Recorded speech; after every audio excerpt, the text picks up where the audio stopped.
ఇంకా మనం బతికే ఉన్నాం అనుకుంటున్నావా?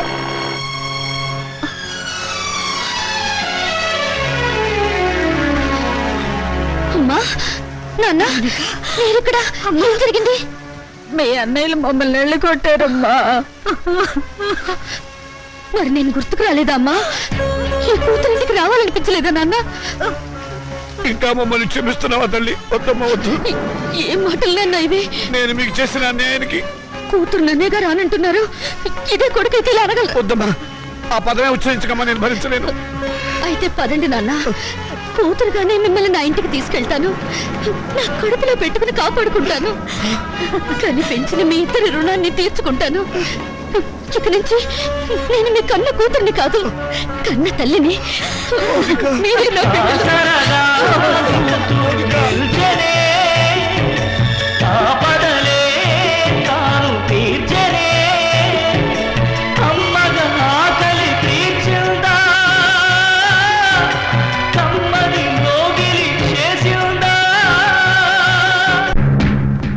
బ్యాంక్ వారు చెప్పిన సౌ ఇదేనా?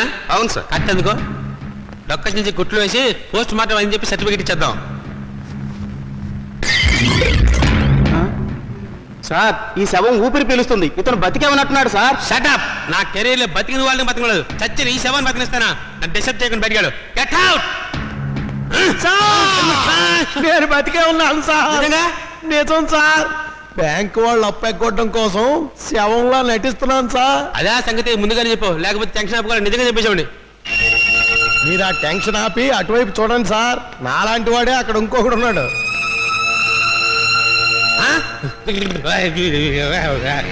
ఏమైంది సార్? అతను చూసి అలా ఉడికిపోతున్నారు. వాడు మనిషి కదే బాబు, సొసైటీ పారిపోతుంది శవం. Oh my death! అతను శవం. అయ్యో బాబు! చూసావన్నాయి మౌనికి ఎంత పొగరు. నాన్న మనకిచ్చిన ఆస్తులో వాళ్ళకే సమాన భాగం ఉందని కోర్టు నుంచి పంపించింది. ఆడదానికి ఆస్తిలో భాగం ఇవ్వమని అడిగే హక్కు ఎక్కడిది? హక్కు ఇక్కడిదని కొంపలో కాదు అరిచేది. గట్టి ప్లేడని పెట్టి రేపు కోర్టులో అర్పించండి. ముందు మీరు మగాళ్ళైతే దాని సంగతి ఏమిటో తెలుసుకోండి. మీ తరపున వాదించడానికి ఎవరైనా లాయర్ ఉన్నారా? నేనున్నాను యువర్ ఆనర్. ఆడదానికి ఆర్థిక స్వాతంత్రం లేకపోవడం మూలంగానే సమాజం హీనంగా చూస్తోందని ప్రభుత్వం ఎన్నో చట్టాలు చేసింది యువర్ ఆనర్. 1937 సంవత్సరం వరకు ఉమ్మడి కుటుంబంలోని ఆస్తిపై స్త్రీలకు ఎటువంటి హక్కు లేదు.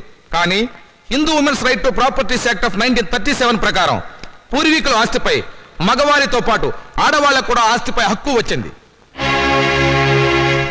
కానీ ఆ హక్కు ఆస్తిని అనుభవించడానికే తప్ప అమ్మటానికి గాని ఇతరత్రా ఉపయోగించుకోవడానికి గాని వీల్లేదు.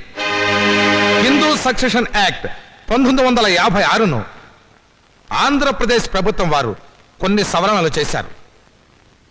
1988 సంవత్సరంలో యాక్ట్ 13 ప్రకారం మరికొన్ని సవరణలు చేశారు. అందువల్లే స్త్రీలకు పురుషులతో పాటు ఆస్తిలో సమానమైన హక్కు, సమిష్టి కుటుంబ ఆస్తిలో భాగవడికే హక్కు వచ్చింది. నా క్లయింట్ హక్కుతోనే కోర్టుకు వచ్చింది యువర్ ఆనర్. ఇలా కోర్టుకెక్కే ధైర్యం లేక మగవాళ్ల దౌర్జన్యానికి బలైపోతున్న ఆడవాళ్లకు దారి చూపించడానికి ఈ కేసు చక్కని ఉదాహరణ. అయితే యువర్ ఆనర్, నా క్లయింట్ నాన్నగారి ఆస్తిని వాళ్ళ అన్నలు పంచుకొని నా క్లయింట్కు అన్యాయం చేశారు. కనుక యువర్ ఆనర్, చట్ట ప్రకారం నా క్లయింట్కు రావాల్సిన ఆస్తిలోని సమాన వాటా ఇప్పించవలసిందిగా కోర్టు వారిని కోరుతున్నాను. మీ వాదంతో మేము అంగీకరించాం. మీ క్లయింట్ అన్నలు స్వాధీనం చేసుకున్న ఆస్తిని యువర్ ఆనర్, ఈ కేసులో ప్రతివాదులైన రాజాకుమారులు నాకు వకాల్తా ఇచ్చారు. నా వాదన కూడా తమరు వినాలి. ఆస్తిని పంచడంలో మీకేమైనా అబ్జెక్షన్స్ ఉన్నాయా? ఉంది యువర్ ఆనర్.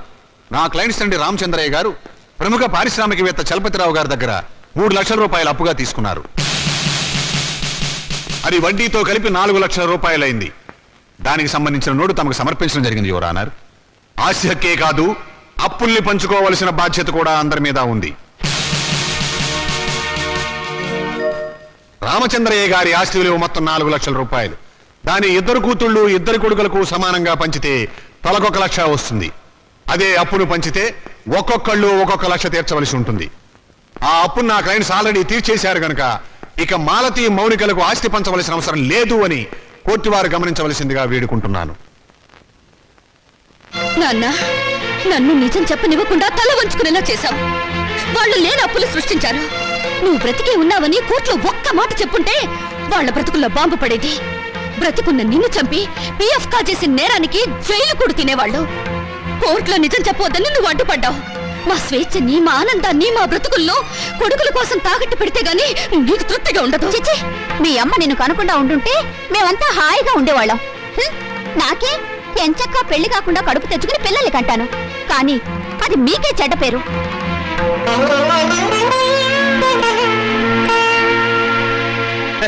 ఏరా గవర్నమెంట్ డాక్టర్ ఏయ్. అర్ధరాత్రి పూట మార్నింగ్ వాకే విట్రా నీ పిండాకుడు. అబ్బాయి ఏముందండి, పొట్ట తగ్గితే కానీ పిల్లలు ఉన్నారు. పొట్ట దగ్గర వచ్చి వాకింగ్ వాళ్ళట. ఏమిటి నీకు ఇప్పుడు పిల్ల కావాలి అంతే కదా? నేను చూస్తాను. అమ్మాయి నల్లగా ఉండాలా తెల్లగా ఉండాలా? అబ్బాయి రంగు ఏముందండి, మేకప్ చేసేవాళ్ళే. ఓకే, కట్నం ఎంత అయితే బెటరు? 5 లక్షలా 10 లక్షలా? ఓ 10 లక్షలు తెచ్చేసొద్దా. ఓహో, ఇప్పుడు అడ్వాన్స్ గా ఎంత ఇస్తావు? పెళ్ళప్పుడు ఎంత ఇస్తావు? ఏంటి కట్నం నేను వాళ్ళ? మరి 10 టన్నుల బరువు ఉంటావు. నిన్ను హనీమూన్ తీసుకెళ్ళడానికి లారీకి రోజుకు 10,000 అవుతుంది. నెలకు లారీ ఫెయిల్ అవుతుంది. నీతో సంసార భారాన్ని మోయడానికి సంవత్సరానికి 10 లక్షల కూలీనే అవుతుంది. నీకు ఎదురు కట్నం కూడా ఇవ్వాలా? సరే సరే, ఇంతకు ఎవరమ్మాయి? మొన్న శ్మశానం నుంచి లేచిపోయాడే ఆయన కూతురు. ఓహో, ఆయన కూతురా? మరి ఇప్పుడు ఎక్కడుంది? ఏవో అన్ని చోట్ల గుంటలు తీస్తే గానీ ఆ అమ్మాయి ఎక్కడుందో బయటపడదు. అంటే ఆ అమ్మాయి కూడా సమానా? మరి నిన్ను బతుకున్న వాళ్ళు ఎవరు చేసుకుంటారా? ఆ షేపు చూడు, పలావు టేకిసా మీద పనసకాయ పెట్టినట్టు. చెయ్యి.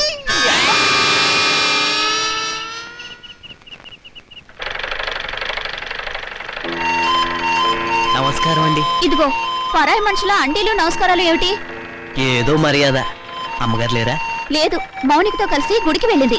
ఓహో, అన్నట్టు చంద్రం, నువ్వు ఇచ్చిన రుక్మిణి కళ్యాణం పుస్తకం చిరిగిపోయింది తెలుసా? అలాగా? ఉమ్, కొత్తది తీసుకొస్తాను, బాధపడకండి. నాన్నగారు లేరా? లేరు. ఏ ఎందుకని? ఏం లేదు, నిన్న ఒక సన్యాసి కనపడి పెళ్లి కావడానికి ఒక మంత్రం చెప్పాడు. అదేంటో నాకు చెప్పవా? అది రహస్యంగా గదిలోనే చెప్పాలి. నిజంగానా? అయితే పూజ గదిలో చెప్పు. రా. అలాగే పద.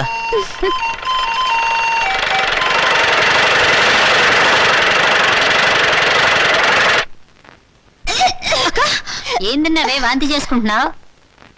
అబ్బే ఏం లేదమ్మా, రుక్మిణి కళ్యాణం బోల్డని సార్లు చదివానుగా. చదివితే వాంతులు అవుతాయా?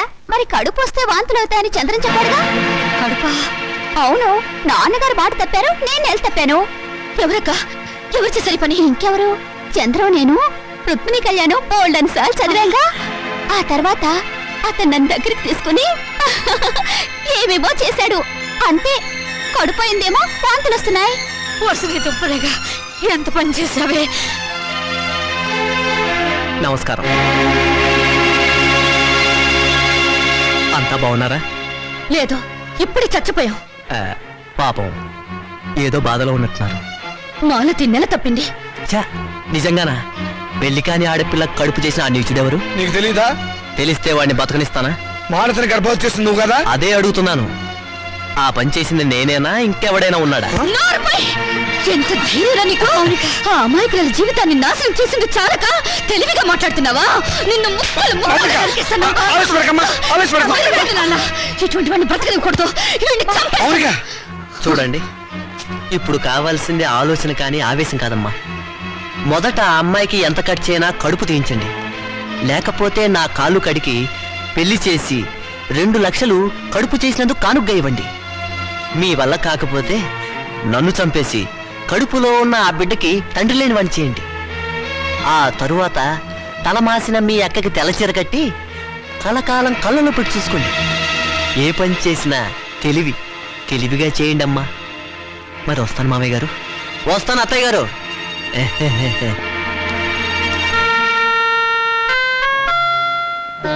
మౌనిక, చంద్రాన్ని నువ్వు నిజంగానే చంపేస్తావా? మరైతే అప్పుడు తాళి తెంచేయడానికి అతను నా మెళ్ళ తాళి కట్టలేదుగా. పోన్లే, చంద్ర చెప్పినట్టు నిజంగా తెల్ల చీరైనా కట్టుకుంటాను. గాజులు పొట్టు తీసేస్తానే, కానీ కడుపు మాత్రం తీయించొద్దు. ఎందుకంటే మొగుడు పోయినా బిడ్డను చూసుకుంటూ చచ్చిపోయేదాకా నీ ఇంట్లో పని మనిషిగానే బ్రతుకుతానే. అమ్మైనా నాన్నైనా నువ్వే అనుకుని నీతో పాటు వచ్చాను. నా బిడ్డను కూడా నీ బిడ్డలాగే చూసుకుంటావు కదా. మరప్పుడు నాకు పెళ్ళెందుకు, మొగుడెందుకు?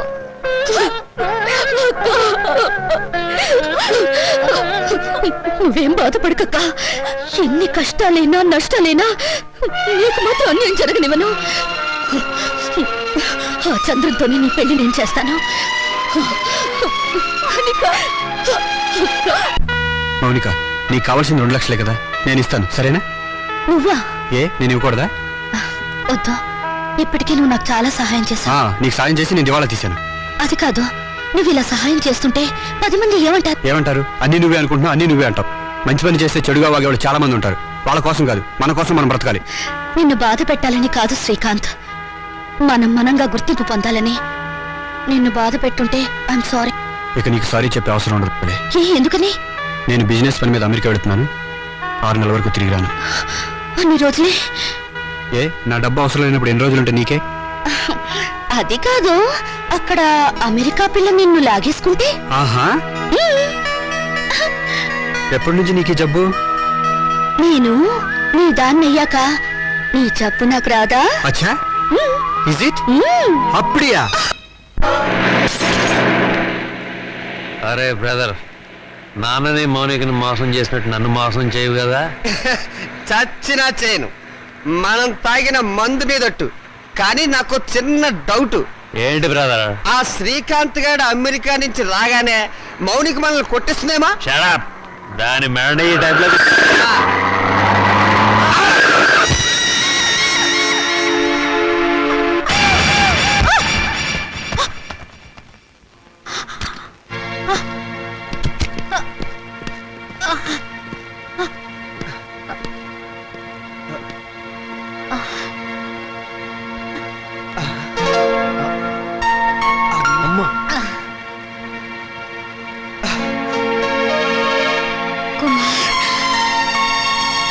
రాజా, మాతృదేవో భవ మాయ మాట, పితృదేవో భవ పిచ్చి మాట, నవమాసాలు నవ్వులాట, భవబంధాలు పాత మాట.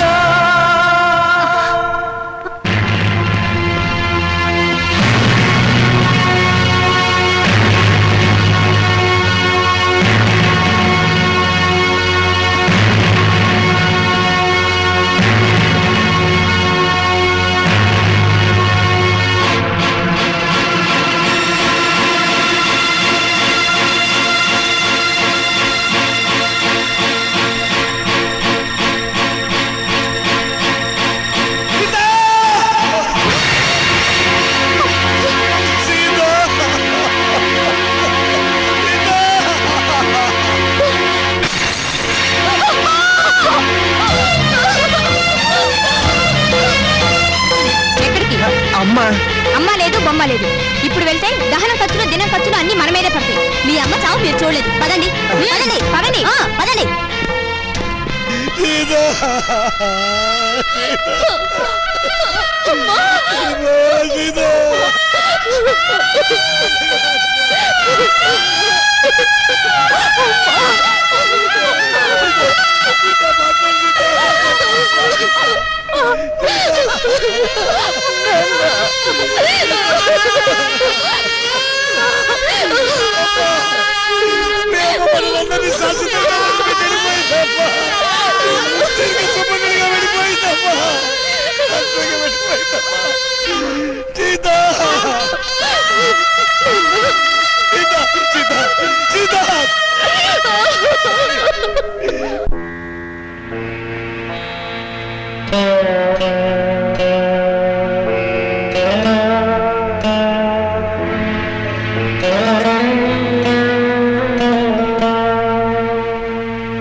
నాకింత విషమిచ్చి నన్ను చంపే తల్లి.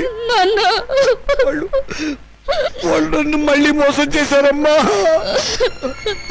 కొడుకులు మళ్ళీ మళ్ళీ మోసం చేయడం, తండ్రులు మళ్ళీ మళ్ళీ మోసపోవడం ఇప్పటి వరకు నడుస్తున్న చరిత్రే కదా నాన్న.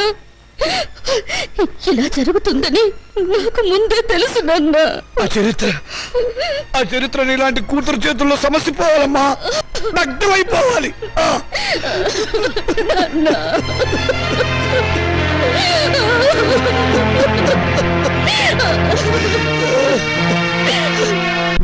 అరే బాబాయ్ బాబాయ్, నువ్వు అర్జెంట్ గా నాకు సహాయం చేయాలి. ఏంట్రా ముందు కూర్చో మాట్లాడు. ఇప్పుడు చెప్పు ఏంటి? నాకు అప్పు కావాలరా. ఏ నీ కొడుకులకి బంగారు గోచీలు చేయిస్తావా? ఒరేయ్, ఏవీ లేదు, గోచీలు లోపల ఉంటాయి కదా, నువ్వు చేయించినట్లు ఎవరికీ తెలిసే అవకాశం లేదు, డబ్బులు వేస్ట్ అవుతాయేమోనని. చచ్చిన పాముని ఇంకా చంపకురా. పాము చచ్చిందో లేదో టెస్టింగ్ చేద్దామని. ఓకే, నీకు డబ్బు కావాలి. ఇప్పుడు డబ్బుతో అంత అవసరం ఏమొచ్చిందిరా? మా పెద్దమ్మాయి పెళ్లి వెంటనే చేసేయాలరా. నాకు అర్జెంట్ గా 2 లక్షలు కావాలి. నా జీవితంలో నేను ఎప్పుడు ఏ సహాయం అడగలేదురా. ఈ ఒక్కసారికి సహాయం చేయరా. నాకు ఎక్కడైనా 2 లక్షలు అప్పుగా ఇప్పించరా. ఒరే రావుడు, నీ కూతురు నాకు మాత్రం కూతురు లాంటిది కాదు. అసలు నా దగ్గర డబ్బు ఉంటే నేనే ఇచ్చేవాడిరా. ఈ రోజుల్లో బతుకున్న వాళ్ళకే అప్పు దొరకడం లేదు. నువ్వేమో అందరి దృష్టిలో ఏనాడో చచ్చిపోయావు. నువ్వు బతుకున్న శవానివిరా. నీ దగ్గర ఏముందిరా నీ రక్త మాంసాలు తప్ప.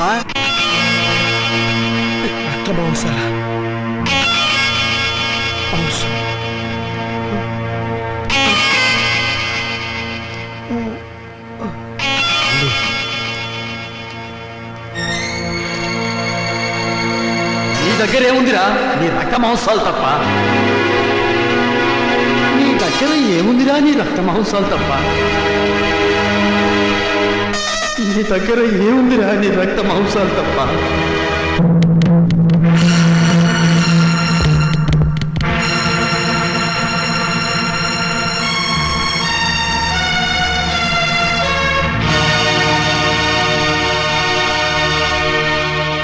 సారీ రామచంద్ర గారు, మీ 2 కిడ్నీల్లో ఒకదాని కండిషన్ బాగుండలేదు, అందుకని రెండోది ఇంకొకరికి ఇచ్చే అవకాశం లేదు. ఇస్తే ఏమవుతుంది డాక్టర్? మీ ప్రాణానికే ప్రమాదం. పర్వాలేదు డాక్టర్, నాకు బ్రతకాలని ఆశ లేదు. నేను ఎప్పుడు చచ్చిపోయాను. నాకు ఇప్పుడు డబ్బు చాలా అవసరం. నేను కిడ్నీ అమ్ముకోవడం తప్ప మరో మార్గం లేదు డాక్టర్. ప్లీజ్. సారీ రామచంద్ర గారు, నా వృత్తికి ద్రోహం చేయలేదు. అలా అడగండి డాక్టర్, ప్లీజ్. మీకు చేతులెత్తి నమస్కారం పెడతాను. నాకు జీవితంలో ఇది ఒక్కటే అవకాశం. నాకు ఈ సహాయం చేయండి. Please help me. నాకు ఆపరేషన్ చేయండి డాక్టర్. నాకు ఆపరేషన్ చేయండి. అండర్స్టాండ్. ఆపరేషన్ చేస్తే మీ లైఫ్ డేంజర్. ప్లీజ్. పర్వాలేదు డాక్టర్, నేను చచ్చిపోయినా పర్వాలేదు. నేను చస్తే అక్కడ 2 ప్రాణాలు బతుకుతాయి డాక్టర్. డాక్టర్ డాక్టర్ మీ కాళ్ళు పట్టుకుని ప్రార్థిస్తున్నాను డాక్టర్. మీ కాళ్ళు పట్టుకుని ప్రార్థిస్తున్నాను. ప్లీజ్. నా జీవితంలో ఈ భారతంలో చేసిన అన్యాయాన్ని ప్రాయశ్చిత్తం చేసుకోవాలి డాక్టర్. ఆ మంచి అవకాశం ఇప్పుడు వచ్చింది డాక్టర్, ఇప్పుడు వచ్చింది. మీరు కాదంటే ఇప్పుడే ఇక్కడే నేను విదేశం చచ్చిపోతాను డాక్టర్. రామచంద్ర గారు, ప్లీజ్. కల్పన, త్వరగా రెడీ చేయండి, సాయంత్రం డిస్పాచ్ చేయాలి. అమ్మా మౌని, నేను ఒకసారి మన ఊరు వెళ్ళొస్తానమ్మా. ఇప్పుడంత అవసరం ఏంటి నాన్న? అవసరం ఉండి కాదమ్మా, మనశ్శాంతి కోసం. నిజమే నాన్న, మా నూరు వెళ్ళి 4 రోజులు ప్రశాంతంగా ఉండిరండి. అలాగేనమ్మా. నాన్న, ఈ డబ్బు మీ దగ్గర ఉంచుకోండి. వద్దమ్మా, వద్దు. ఇక నేను ఈ రుణబాధను భరించలేను. ఇవ్వవలసిన చేత్తో పుచ్చుకోవాల్సి రావటం. నాన్న, తండ్రి బిడ్డల మధ్య ఆత్మీయత అనుబంధం ఉండాలి కానీ రుణానుబంధం ఉండకూడదు. నిజమేనమ్మా, నీ పట్ల నేను ఎప్పుడు తండ్రిగా ప్రవర్తించలేదు. అందుకే ఇప్పుడు రుణగ్రస్తుని అయిపోయాను. అది తీర్చుకునే ఒకే ఒక్క అవకాశం నేను చచ్చిపోయే లోపుగా ఇవ్వమని ఆ భగవంతుని ప్రార్థిస్తున్నానమ్మా. నాన్న, ఇవేం మాటలు? మీరింకేం మనసులో పెట్టుకోకుండా ప్రశాంతంగా వెళ్ళిరండి. అక్క పెళ్ళి, ఈ అప్పుల సంగతి నేను చూసుకుంటాను. మీ ఆరోగ్యం జాగ్రత్తగా చూసుకోండి. మీకేమన్నా అయితే నేను భరించలేదు. అలాగేనమ్మా,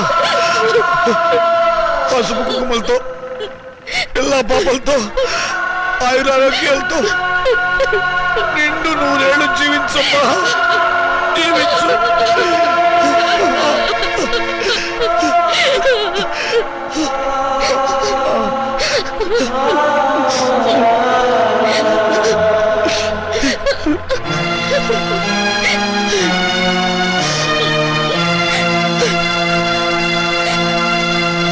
hello, is it Karimnagar police station? Panjagutta కళ్ళు కాంపౌండేనా? షడప్, నేను ఎస్టడీ మాట్లాడుతున్నా. ఏం పర్లేదు మాట్లాడండి, నేను లోకలే మాట్లాడుతున్నాను.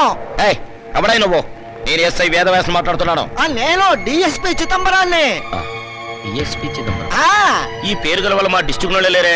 అసలే పడరా నువ్వు? నేనే దోసపాదుల చిదంబరాన్ని. ఇంతకీ మీరెవరు?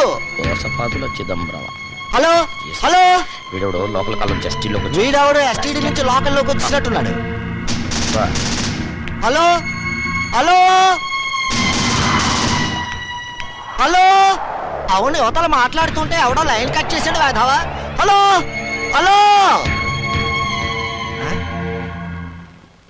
వండర్ఫుల్, నా అభిమాన సంఘం వాళ్ళంతా వచ్చేసారనమాట. Very good. నార్మల్ చచ్చినోడు చచ్చినట్టు గోతులో పడుండక ఇలా పబ్లిక్ గా తిరుగుతూ న్యూసెన్స్ చేస్తావరా పీనుక? నేను పీనుగుని కాదు, ఏనుగుని కాదు. చంపేస్తాను రాయ్. నీ గురించి ఇంట్రడక్షన్ ఇచ్చుకోవడానికి ఇది టీవీ ఇంటర్వ్యూ కాదురా. ఆయన నా సర్వీస్ మొత్తంలో నా డిఐజీకే భయపడలేదురా, కానీ నీకు అనుక్షణం భయపడి చచ్చాను కదరా. ఇంకా వాడితో మాట్లాడు సార్. పట్టుకోండి. ఆగండి, నేను చావలేదు. కాకపోతే నిజంగానే చంపేస్తా. సావకపోతే వారం రోజుల పాటు గుంటలో పూడ్చినా ఎలా బతుకున్నావురా? అదే చిదంబర రహస్యం. ఏంటది? వాయుస్తంభన విద్య నేర్చుకొని ఊపిరి బిగబెట్టడం ద్వారా ప్రోగ్రాములు ఇచ్చి డబ్బు సంపాదించి నా కూతురు పెళ్లి చెయ్యాలనుకున్నాను. ఊపిరి బిగబెట్టి నిద్రపోవడం ప్రాక్టీస్ చేస్తూ ఉండగా నా భార్య నేను చచ్చాను అనుకొని మళ్ళీ బ్రతికిస్తానేమో అన్న టెన్షన్తో నన్ను పూడ్చిపెట్టింది. సమయానికి మీరంతా వచ్చి నన్ను కాపాడారు. ఓరి వేత, నీ వెనకాల ఇంత ఫ్లాష్ బ్యాక్ ఉందా? ఎంత అడావిడి చేసింది నీ కూతురు పెళ్లి కోసమా? అవును, కోటి విద్యలు కూటి కొరకే అంటారు, కానీ నాకు మాత్రం నా కూతురు పెళ్లి కోసం. వస్తాను. Thank you all. Post Mounika అంటే మీరేనా? అవును. సంతకం పెట్టండి. Thank you.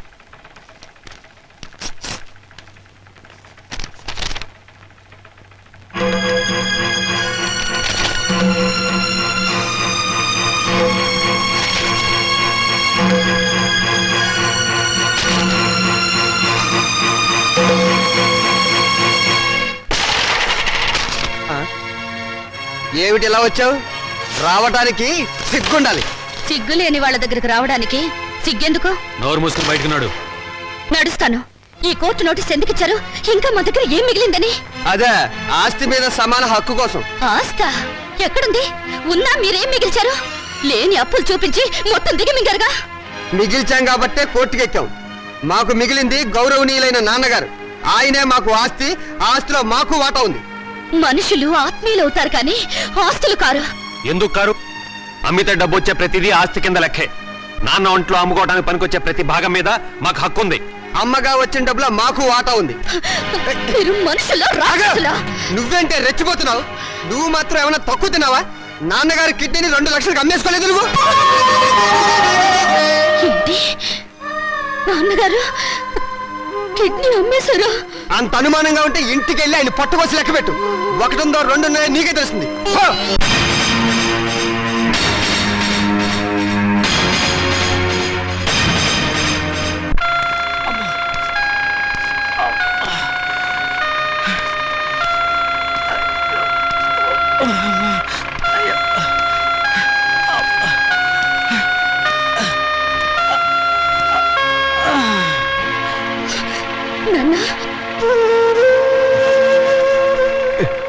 ఏంటమ్మా? ఇప్పుడు నువ్వు ఎక్కడి నుంచి వస్తున్నావు నాన్న? చెప్పానుగా, ఊరెళ్ళొస్తానని. కోరుకున్న మనశ్శాంతి దొరికిందా నాన్న?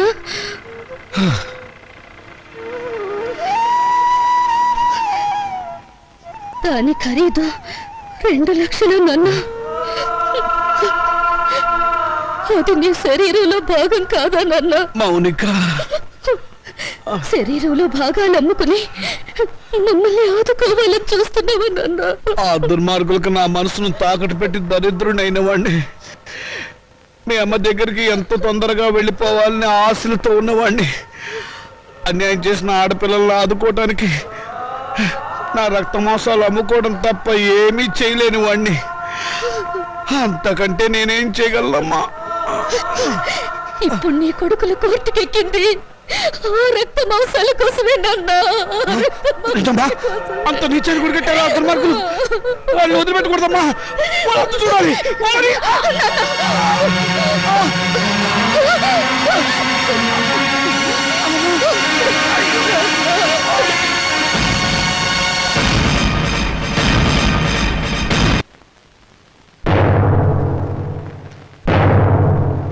యువర్ ఆనర్, ఇది ప్రపంచ న్యాయ చరిత్రలోనే కనీ విని ఎరుగని కేసు. ఇటువంటి కేసు ఇంతవరకు ఏ న్యాయస్థానం ముందుకు రాలేదు. నా క్లయింట్స్ రాజా కుమార్ల తరఫున వకాల్తా తీసుకున్న నేను ఈ కేసులో ప్రతివాదైనటువంటి మౌనికను కొన్ని ప్రశ్నలు వేయడానికి అనుమతించవలసిందిగా కోర్టు వారిని వేడుకుంటున్నాను. Yes granted. Mounika, Mounika, Mounika.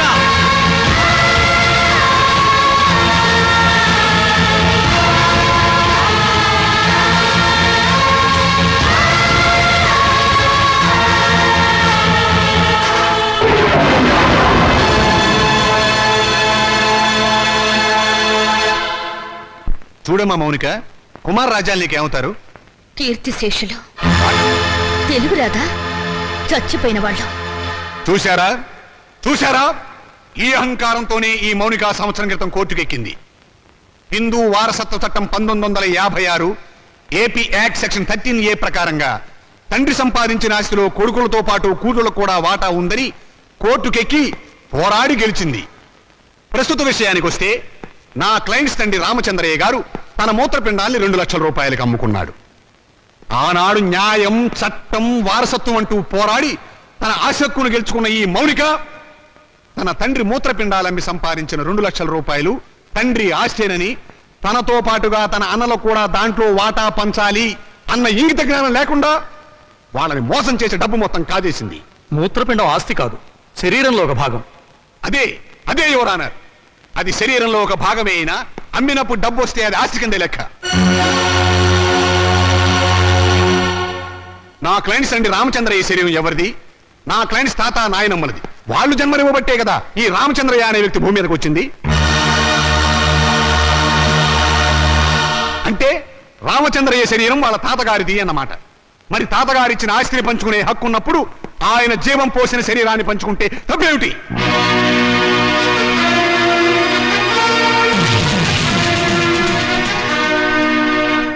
Miss Mounika, నీ తరఫున లాయర్ ఎవరైనా ఉన్నారా? లేరు. అక్కర్లేదు. వాస్తవాలు చెప్పడానికి లాయర్ ఎందుకు? మీరే అన్నారుగా మూత్రపిండాలు ఆస్తులు కావని. అమ్మితే డబ్బు వచ్చేది ఏదైనా సరే ఆస్తి కింద లెక్కే. కళ్ళు, చెవులు, గుండె, నెత్తురు వీటన్నిటికి అమ్మినందుకు రేటు ఉంది. ఇవన్నీ ఆస్తి కదా యువర్ ఆనర్. లాయర్ గారు, మీరు కరెక్టే. మీ గుమస్తాకు మీరు జీతం ఎంత ఇస్తారు? 1000 రూపాయలు. ఎందుకు? నాకు సర్వీస్ చేసినందుకు. మీకు సర్వీస్ చేసిన మీ గుమస్తాకి మీరు 1000 రూపాయలు ఇస్తుంటే మమ్మల్ని కని పెంచి పెద్ద చేసినందుకు మా అమ్మకు నాన్నకు మేమేమిస్తే మాత్రం రుణం తీర్చుకోగలం?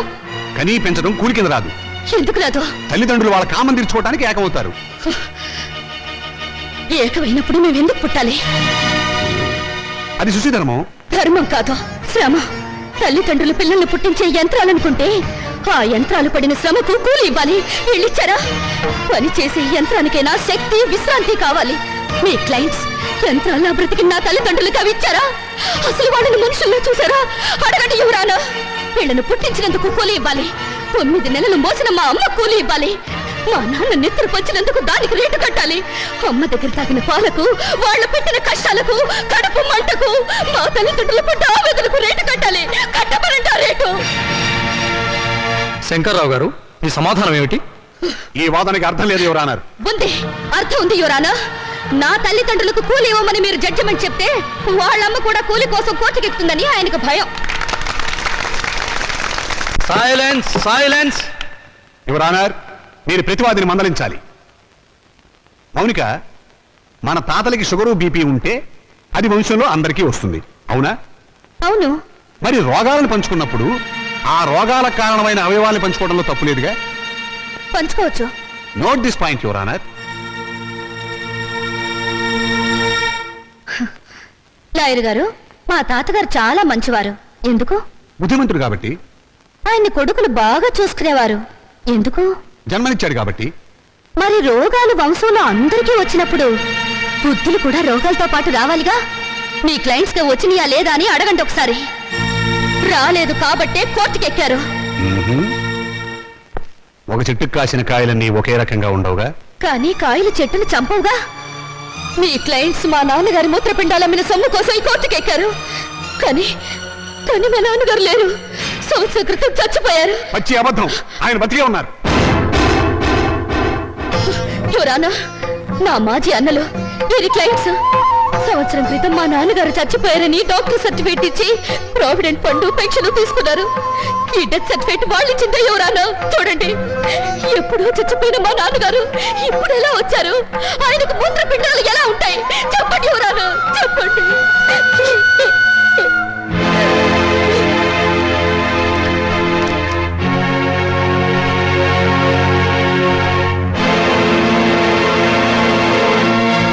అవును, రామచంద్ర చచ్చిపోయాడు కదండి. అది సంవత్సరం క్రితం చచ్చిపోయిన వాళ్ళకి బూడిద తప్ప ఇంకేముంటుంది యువరానా? నేను చావలేదు, బతికే ఉన్నాను.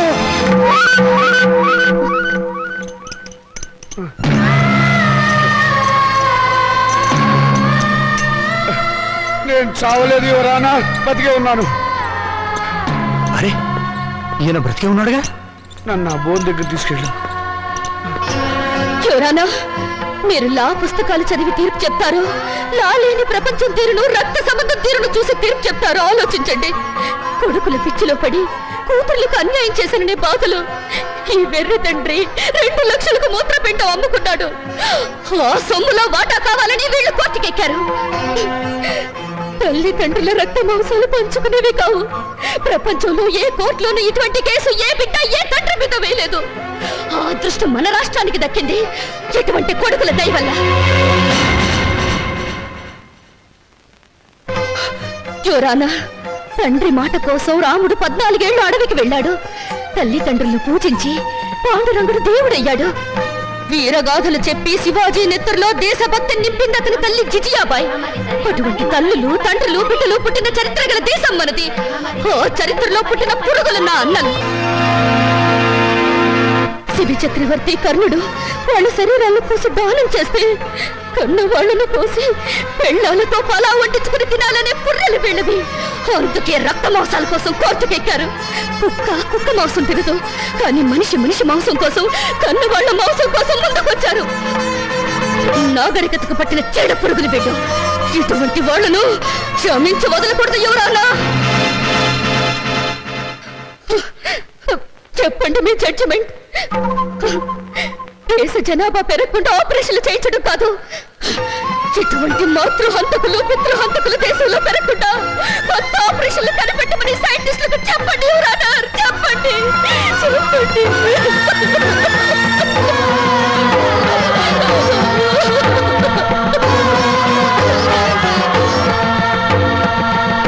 మౌనిక చెప్పినట్లు కన్నవాళ్ల రక్తమాంసాల కోసం బిడ్డలు కోర్టుకెక్కడం చరిత్రలో సరికొత్త విషయం. ఇది న్యాయం దృష్టితో కాకుండా మానవతా పరిధి విషయంలో ఆలోచించవలసిన విషయం. జన్మనిచ్చిన తల్లిదండ్రులను గౌరవించిన వాడు దేశాన్ని కూడా గౌరవించలేడు. ఈరోజు కన్న తల్లిదండ్రులను రేపు దేశాన్ని కూడా అమ్ముకుంటాడు. మౌనిక వాదనతో మేము ఏకీభవిస్తున్నాం. యువర్ ఆనర్, మీరు తీర్పు చెప్పబోయే ముందు నా ఆవేదన చెప్పుకునే అవకాశం ఇవ్వవలసిందిగా ప్రార్థిస్తున్నాను. ఈ శరీరం నాతోనే పుట్టింది, నాతోనే పెరిగింది, రేపు నాతోనే మట్టిలో కలిసిపోతుంది. దీని మీద హక్కు ఎవరిది? నన్ను కన్నవాడదా లేక నేను కన్నవాడదా? నాన్న, మీరు ఆవేశపడకండి. ఉండమ్మా, నన్ను చెప్పని. చివరిసారిగా నేను చెప్పుకోవాల్సినంత చెప్పుకొని నా శరీరంలో ఉన్న అవయవాల మీద హక్కు నాకే లేకపోతే ఇక ఈ ప్రపంచంలో స్వేచ్ఛగా అర్థం ఏమిటి ఎవరు అన్నారు? హక్కు తల్లిదండ్రులకు లేకపోతే వాళ్ళు బతుకుండగానే వాళ్ళ కళ్ళు పీకి చర్మం ఒలిచి గుండె మూత్రపిండాలని షోకేసులో పెట్టి అమ్ముకునే దౌర్భాగ్యం సంతానం తయారవుతుంది ఎవరు అన్నారు. ఆ ప్రమాదం నుంచి సమాజాన్ని కాపాడండి, రక్త మాంసాల విలువల్ని రక్షించండి, కన్నబిడ్డలే కసావాళ్ళు కాకుండా చూడండి ఎవరు అన్నారు. చూడండి. నాన్న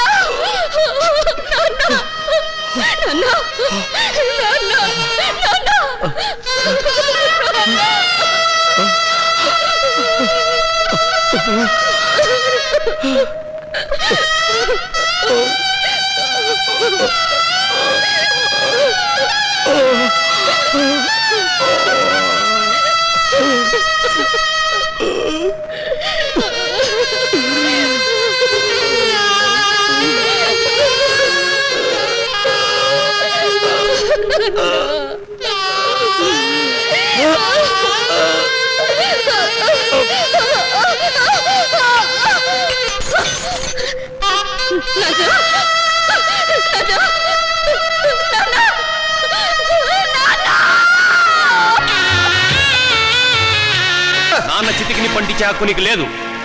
ఎందుకు లేదు? ఆడదానికి ఆస్తుల హక్కు ఉండొచ్చావు కానీ చిత్రంటే ఇచ్చే హక్కు లేదు.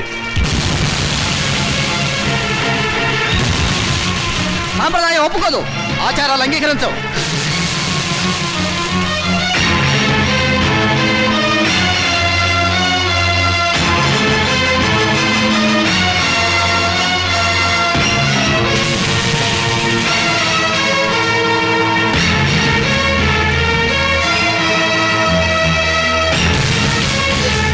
ఎందుకు అంగీకరించాం? ఎవరు చెప్పారు? ఎక్కడ రాస్తుంది? అసలు మనం సృష్టించుకున్నవే ఈ సాంప్రదాయాలు, ఆచారాలు. మన మనసుల్లోంచి పుట్టుకొచ్చినవే ఈ ప్రేమలు, ఆప్యాయతలు. అవి లేని మనుషులు వీళ్ళు. ఈ కట్టెలో ఉన్న మనిషి బ్రతుకున్నప్పుడు పున్నామ నరక నుంచి కొడుకులు తప్పిస్తారని పిచ్చి ప్రేమతో కొడుకులు నెత్తికెక్కించుకున్నారు. అందుకు వీళ్ళేం చేశారు అడగండి. బ్రతుకుండగానే చంపారు, స్వార్థంతో పురుగులా చూశారు, ఎంగిరిస్తున్నట్లు వీటిలోకి నెట్టారు. వీళ్ళు ఈ రోజు కొరువు పెట్టి శ్రాద్ధ కర్మలు నిర్వర్తించినా ఆయన ఆత్మకు శాంతి చేకూరదు. బతుకుండగా వాడు తిన్నాడో తినలేదో పట్టించుకొని వీళ్ళు వాడి మూత్రపిండాల మీద హక్కుందంటూ కోర్టుకు ఎక్కారు. చెప్పండి, జన్మనిచ్చిన వాళ్ళ పట్ల చూపించే ప్రేమ ఇదేనా? రేపు మీ బిడ్డలో మీ పట్ల ఇలాగే ప్రవర్తిస్తే సమాధానం చెప్పండి. అటువంటి వాళ్ళకు అండగా నిలబడి మాట్లాడడానికి మీరు వచ్చారు. ఈ చచ్చిపోయిన రామచంద్రయ్యకు దేవుడు మాట్లాడే శక్తి ఇవ్వగలిగితే వీళ్ళు ఎంత కిరాతకులో చెప్తాడు. వీళ్ళు చిత్తి వెలిగించిన మండదు, ఈ శవం బూడిది కాదు. బ్రతికినంత కాలం మనశ్శాంతి లేకుండా చేశారు, చివరికి శ్మశానానికి వచ్చినా కూడా ఆయనకు మనశ్శాంతి లేకుండా చేస్తారా? ఆచారాలకు విలువ ఇచ్చి మంచిని మానవత్వాన్ని చంపుతారా? చెప్పండి.